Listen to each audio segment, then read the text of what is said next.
everyone, welcome to my YouTube channel Light of Knowledge. আজি আৰু এটা ভিডিও কৰিবলৈ গৈছো মই এই ভিডিওটো অসম পুলিচ আদাৰ্স কম্পিটিটিভ এক্সামৰ বাবে খুব গুৰুত্বপূৰ্ণ এই ভিডিওটিৰ মাজত 30টি কোৱেশ্চন থাকিব সো আজিৰ প্ৰথম কোৱেশ্চনটো হ'ল সুপ্ৰিম কোৰ্ট জজ ৰিটায়াৰ্ড আপন এটেইনিং দা এজ অফ সুপ্ৰিম কোৰ্টেৰ জজ কত মানে কিমান বছৰ হোৱাৰ পিছত অফার গ্রহণ করিব পারিব আনসারটি হল 65 years next first chief justice of India কোনে আছিল first chief justice of India H J Kania option number B two হল correct H J Kania Harilal J Kania এটু হয় মেইলর দিক দিয়ে ফার্স্ট ফিমেল জাস্টিস যদি কয় তাহলে এম ফাতিমা বিবি এটা মনে রাখিব first male chief justice of India Harilal J Kania और first female chief justice of India যদি কয় তেনতে M Fatima Bibi next question total number of amendments in Indian constitution এতিয়ালৈকে ভাৰতৰ সংবিধানখন কিমানবাৰ সংশোধন কৰা হৈছে এটো হল 104 Next, largest union territory of India is সকলোতে কিছু মানে বড় ইউনিয়ন টেরিটরি অফ ইন্ডিয়া কোনটো হয় আন্দামান এন্ড নিকোবর আর স্মলেস্ট যদি হয় সৰু কোনটো হয় সৰুটো হল Lakshadweep total number of seats in lower house লোকসভাত কিমান টোটাল নাম্বার অফ সিট আছে 545 কারেক্ট আনসারটি হল অপশন নাম্বার এ 545 এতিয়া লোকসভাৰ স্পিকাৰ জন কোনে আছে ওম বিৰলা মনত ৰাখিব এইটো total number of seats in upper house মানে ৰাজ্যসভাত ভাৰতত কিমান সিট আছে টোটাল নাম্বাৰ এইটো হল 245 তো মনত ৰাখিব আৰু বৰ্তমান এতিয়ালৈকে চেয়াৰম্যান আছে এম ভেংকায়া নাইডু নেক্সট হলো first session of Lok Sabha held in প্রথম লোকসভার যে অধিবেশন যেটু এটু মানে প্রথম কেতিয়া হয়েছিল এটু হল 13 মে 1952 প্রথম লোকসভার অধিবেশনখন হয়েছিল ফার্স্ট স্পিকার অফ লোকসভা ভারতত প্রথম লোকসভা স্পিকার কোনে আছিল জেবি মাবলাঙ্কা এটা মনে রাখিব আর ফার্স্ট ওমেন স্পিকার যদি কয় তেনতে কি হব Meera Kumar longest serving speaker of Lok Sabha মানে কোনে সবথেকে বেশি longest সার্ভ করছে লোকসভা টু কারেক্ট আনসার হল Balram Jakhar option number C correct answer how many session are held in a year in Lok Sabha বছৰত মানে কিমানবাৰ লোকসভাৰ অধিবেশন বহে এটো হল 3 next Which state has the highest number of representatives in both the houses of Lok Sabha and Rajya Sabha?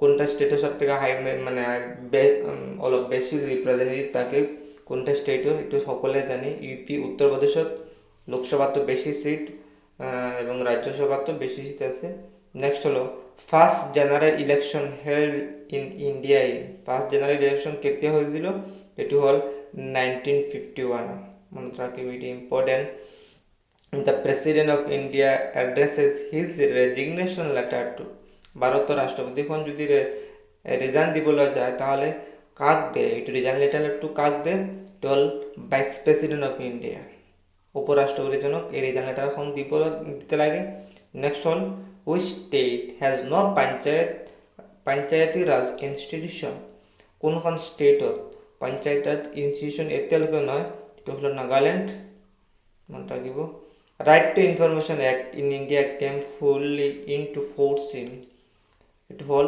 October 2005 right two information act Bharat সরকারে নিয়ে এসেছিল নেক্সট হলো first president of INC first president of INC মানে Indian national কংগ্রেসের প্রথম president জন কোনে আছে সভাপতি প্রথম প্রেসিডেন্ট কোনে আছে তো ডব্লিউসি ব্যানার্জি কারেক্ট আনসারটি হল option number D next, minimum age required to contest for Lok Sabha election is. Lok Sabha election খেলিবলৈ একজন ক্যান্ডিডেটৰ মিনিমাম এজ ৰিকোয়াৰ্ড কিমান, কত চনত মানে একজন ক্যান্ডিডেটৰ লোকসভা ইলেকশন খেলিবলৈ ওর বয়স কিমান বছর কব লাগিব, সেইটো হল 25 years।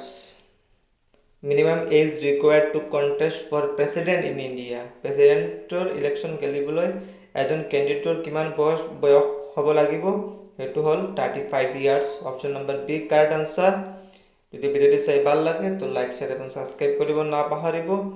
Minimum age required to contest for Rajya Sabha is, একজন ক্যান্ডিডেটৰ ৰাজ্যসভা ইলেকশন খেলিবলৈ কত বছৰ হ'ব লাগিব, এটো হল 30 years। Option number A. Who got the Bharat Ratna before becoming the President of India? President হওয়ার আগতে কোনে ভারত রত্ন এই যে বঁটাটো পেয়েছিল, ভারত রত্ন বঁটাটো। ডাক্তার জাকির হোসেন প্রেসিডেন্ট হওয়ার আগতে এই ভারত রত্ন বঁটাটো পেয়েছিলেন। Next, how many members of Anglo-Indian community can be nominated by the President of India in Lok Sabha? How many members of Anglo-Indian community can be nominated by the President of India in Lok Sabha? লোকসভাতে Anglo Indian কমিউনিটিকে ভারতীয় রাষ্ট্রপতিজন মানে কয়জন সদস্যকে মনোনীত করেন, এটা হল option number D 2। How many seats have been reserved for union territories in Lok Sabha? Union টেরিটরিকে রিজার্ভ সিট কতটি আছে, এটি হল 20 seats. Maximum gap between two session of parliament, একটা সেশন পার্লামেন্টের একটা অধিবেশন শেষ হোৱাৰ পিছত আৰেকটা অধিবেশন শুৰু হবলৈ কিমান দিনৰ গ্যাপ থাকে, এইটো হল 6 months। 6 মান্থৰ পিছত আরেকটি অধিবেশন বহে। Next question, total number of fundamental duties in Indian constitution.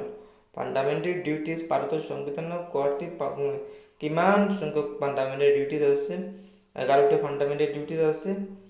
First deputy PM of India, কোনে ভারতের প্রথম ডেপুটি প্রাইম মিনিস্টার, এটা হল বল্লভভাই প্যাটেল, ভারতের প্রথম ডেপুটি পিএম মানে ডেপুটি পিএম বলতে উপপ্রধানমন্ত্রী। The chairman and members of the UPC hold office for 6 years। Correct answer to 6 years। UPC chairman and members ওদের কার্যকাল 6 বছর। First EVM machine used in, প্রথম কোন ইভিএম মেশিন ইউজ করা হল কোন রাজ্যত, এটি হল 1982 Kerala. Next question, which state first adopted the Panchayati Raj institution in India in 1959? কোন state প্রথম পঞ্চায়েতি রাজ institution শুরু হয়েছিল, কোন স্টেটের প্রথম পঞ্চায়েত রাজ ইনস্টিটিউশন শুরু হয়েছিল, রাজস্থান। কারেক্ট আনসার হল রাজস্থান। ইম্পর্টেন্ট কোয়েশ্চন হয়, first women CM of India, first প্রথম মহিলা গৰাকী, কোনজন প্ৰথম মহিলা গৰাকী ভারতের সিএম মানে চিফ মিনিস্টার হয়, প্রথম সুচেতা কৃপলানি। সুচেতা কৃপলানি প্রথম মহিলা মুখ্যমন্ত্রী আছিল ভারতের ইউপিতে। B answer, correct answer. First women governor in India, first women governor মানে মহিলা কোনজন গভর্নর আছিল, প্রথম ভারতের প্রথম মহিলা গভর্নর কোনে আছিল, সরোজিনী নাইডু। কারেক্ট আনসারটি হল সরোজিনী নাইডু। সো আজি এতিয়ালৈকে সামৰণি মাৰি লৈছোঁ। যদি ভিডিঅ'টি চাই ভাল লাগে তো লাইক, শ্বেয়াৰ এবং সাবস্ক্ৰাইব কৰিব। Thank U.